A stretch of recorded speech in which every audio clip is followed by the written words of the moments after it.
Now we're ready to start working on the bottom of the bag, because right now, yeah, we have a bag, but it has no bottom, so everything would fall out. So let's take a look at our instructions. Bottom of bag. I don't know why this one says and bag lining, because we actually start the bag lining down here. Step 1, turn bag wrong side out and pin bottom to bag. Make sure you are pinning carefully. Super, super important. Then we are slowly and carefully going to stitch the bottom to your bag. And then we'll clip our curved corners like we did with the flap. So let's turn this wrong side out. And make sure you have your bottom, have everything tucked in, get all your straps in and whatnot. They can fall out the top. You want everything tucked in. You know it's the bottom because there's your pocket and you only have 2 straps here. If you've got all your flap and business in the casing that we just did a second ago, you're working on the top. We need the bottom. Okay, so we're going to pin right sides together. So I'm going to kind of open up the inside of my bag here so I can see it. This is tricky, so take your time if you have it. I have a notch here in the bottom of the bag. And I also have a notch on this side. That's the first thing I'm going to do. I'm going to match those notches. There aren't a ton of matching notches on this part, so you want to make sure that you didn't forget these guys. If you did, well, that's why you make copies of your pattern, so you can pull your patterns out and put these notches back in. Alright, so matching the notch there. And I grab the back of my bag and match the notch on this side.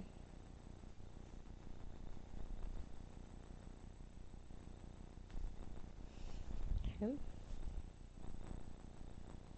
Just like this. So my notch is going in and out in the same spot, so I know that it's perfectly lined up. Okay, so now I'm just going to pin the rest of the way around, just like we do with all of our seam allowance when we're pinning our stitch lines.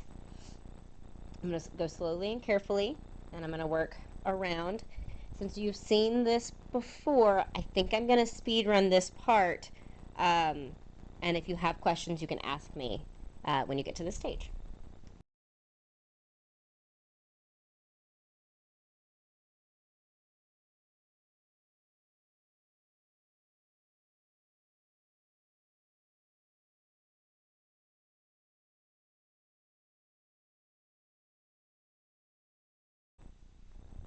Okay, I'm stopping the speed through because what I've done, I want to talk about it real quick before I continue on, is I have pinned these long sides first.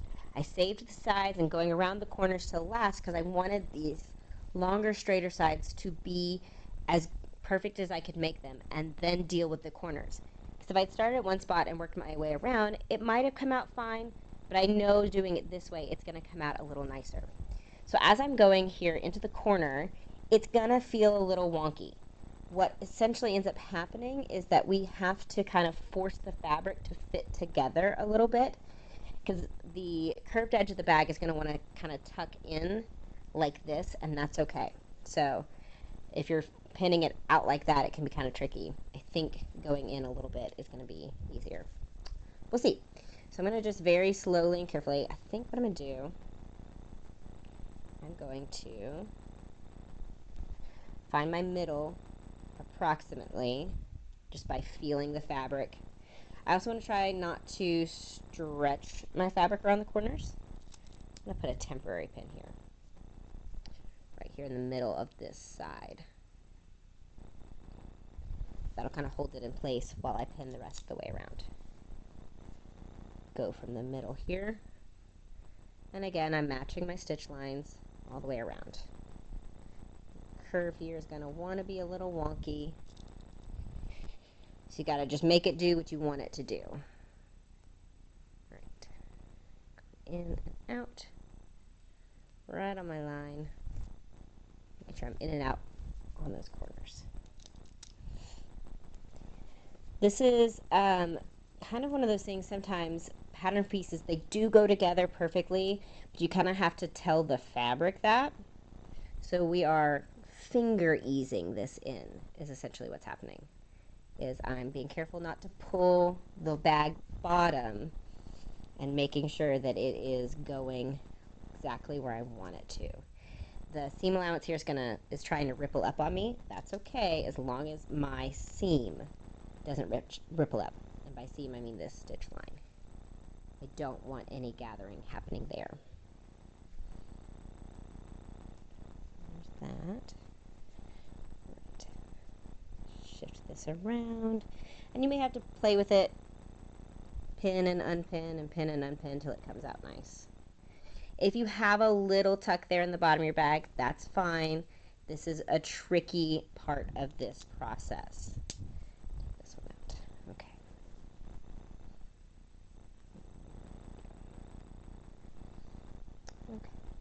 Okay. That's looking better. Got a little bubbling happening right there, but I think when I sew that, I can fix it. So I'm going to come to the other side here and do the same thing. Start over here. I'm going to see if not pinning it right here in the middle works better for me, because that might work better for you. Lift up the seam allowance so I can see my stitch line. Go.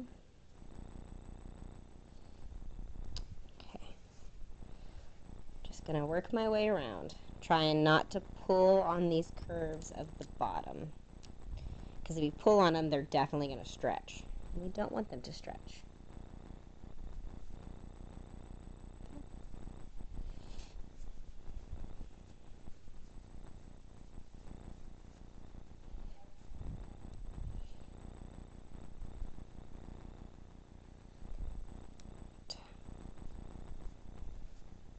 You guys can hear me saying, okay, all right.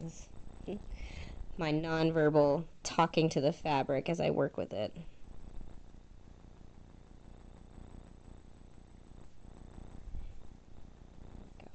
Okay. Yeah, in some ways that was actually a little easier, but it may not be across the board. Find what works for you. You just kind of have to fiddle with it till it wants to lay the way you want it to. Okay. All right, so I have carefully pinned this. There's a little bit of tucking that wants to happen at these curves. That's okay if there's a little, because we're gonna, when we take it to the sewing machine, we're gonna kind of make the fabric work that out. Okay, so now it's all pinned very carefully to the bottom here, and we're ready to take it to the sewing machine. Now we're going to stitch the bottom of the bag on, and we're going to go very slowly and very carefully. I am not going to speed run through this so you guys can actually watch me work with this fabric and manipulate it. So what I'm going to choose to do is I'm going to choose to start at one of these notches. So I'm not starting at a corner, I'm starting on one of these longer stretches. Okay. So line up my stitch line. And I'm actually looking at the bottom of the bag. That's what I have facing up, because I think that's the way I pinned it, and that I think that's going to be a little easier for me to manipulate. Start with a back stitch like always. If I can find my foot pedal, there it is. Alright, and I'm going to go really slow, really carefully, because it's very easy for this to get tangled up underneath here. So I'm going to keep my hands, my thumb underneath here, and my fingers on top, so I can feel and make sure it's not getting too bulky and I'm not accidentally catching something I'm not supposed to catch.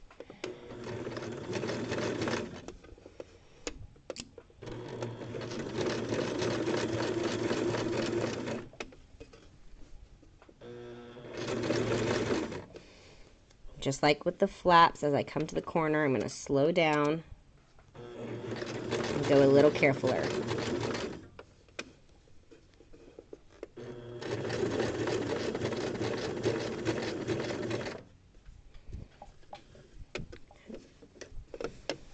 Shift what's underneath so nothing accidentally catches.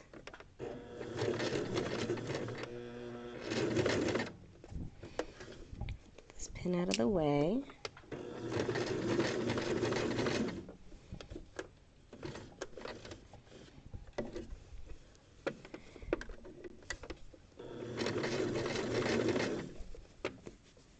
Now I'm on my side, and I'm constantly checking to make sure I'm not catching anything underneath. Or at the very least, if I do, I know I'm going to catch it quickly.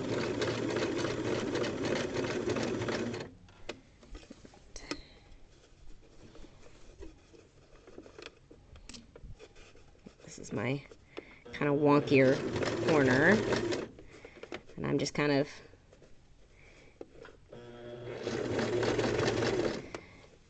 urging the fabric to go where I want it to go. Oh no, this pin's come out. Okay, that pin came out. So that's the nice thing about all of this being the same seam allowance, is that I can kind of push my cut edges back together, and I should be close to my stitch lines again.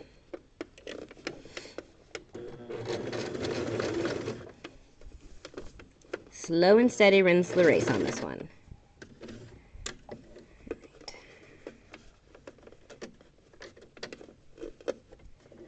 There we go.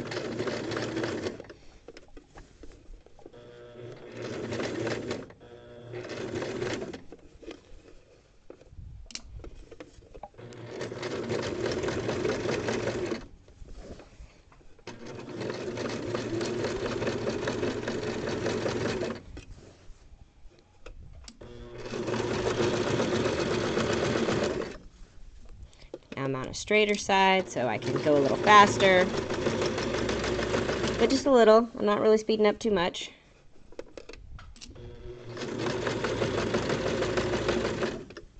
Alright, come back around to the corner. Sure, that's nice and flat. So take my pins out. You'll notice, and I've done this on other projects, and I don't think I've mentioned it yet, but as I take my pins out, I make sure I don't just take my pins out without my fingers holding onto the fabric. I'm actually holding the fabric in place with my fingers so that they don't shift when I move the pins.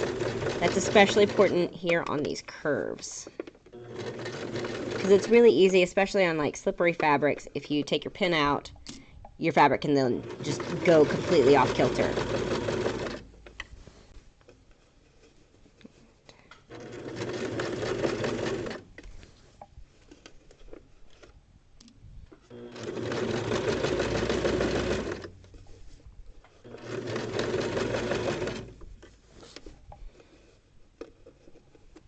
Where'd you come from?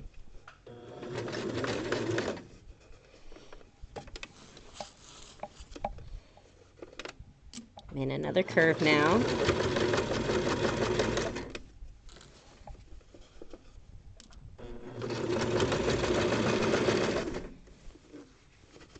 We're coming around to the end.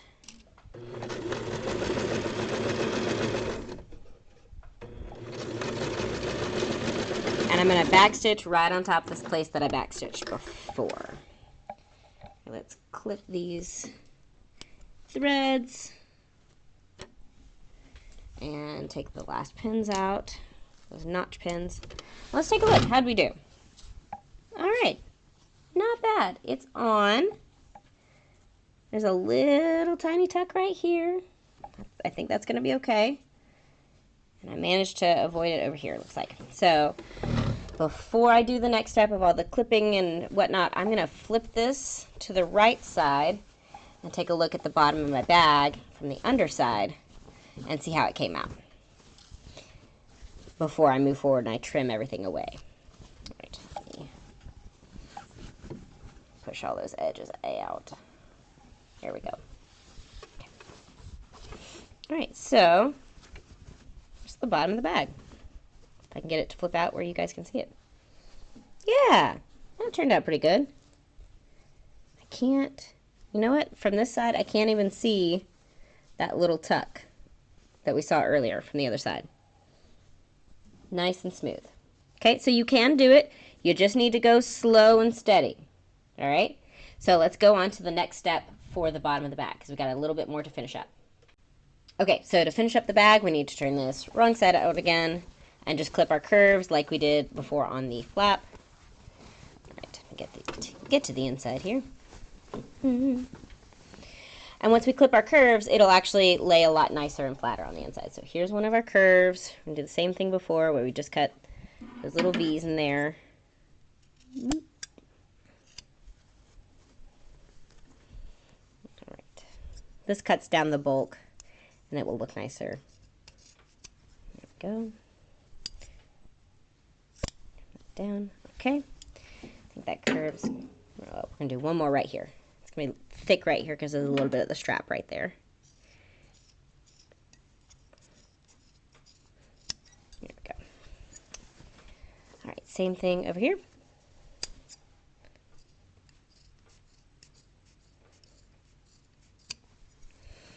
All right, you guys get the gist, so I'm going to finish this up and we're going to skip ahead to the next step.